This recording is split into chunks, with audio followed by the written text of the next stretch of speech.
In this tutorial, you can see how to add a new bot and train it. Click on the Add Bot.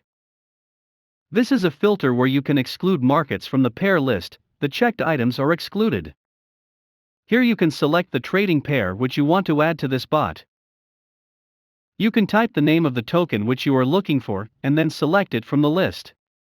Here you need to enter the investment amount, in this case is USD from the current market. Here you need to enter the minimum trading volume. For USD it is recommended to use over 100,000, in this case we will enter 250,000.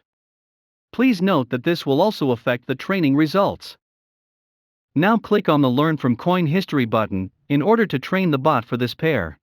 Now you need to set a chart history start date. If here is displayed, chart cache is loaded, then a start date is already set by default from the chart cache. If you see the text chart cache is not loaded, then you need to add one manually. In this case we have a chart cache for this pair, so we will use that. Here you can select the number of threads for the trainer. This number may vary according to the number of CPU cores which are available. We will leave it to the highest number for maximum performance. If you click on View Chart, it will open the chart in TradingView. Now we will click the Analyze button which will start the training process. The training process will use all the CPU power and can take from a few minutes up to a few hours, depending on the performance of your CPU and the length of the history chart. In this video we will speed up the learning process. When the training is complete, you must choose a strategy from the top of the list.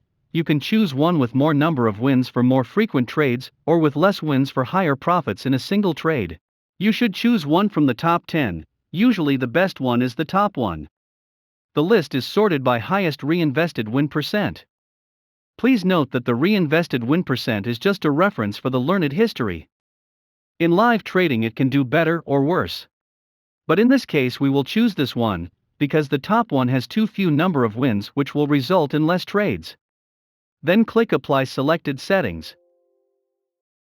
Now you can click Analyze and Optimize if you want to explore the strategy, or if you want to set a stop loss properly. Here you can enter manually a take profit, stop loss, or trailing stop, then analyze the strategy. Click Analyze to see the strategy history trades.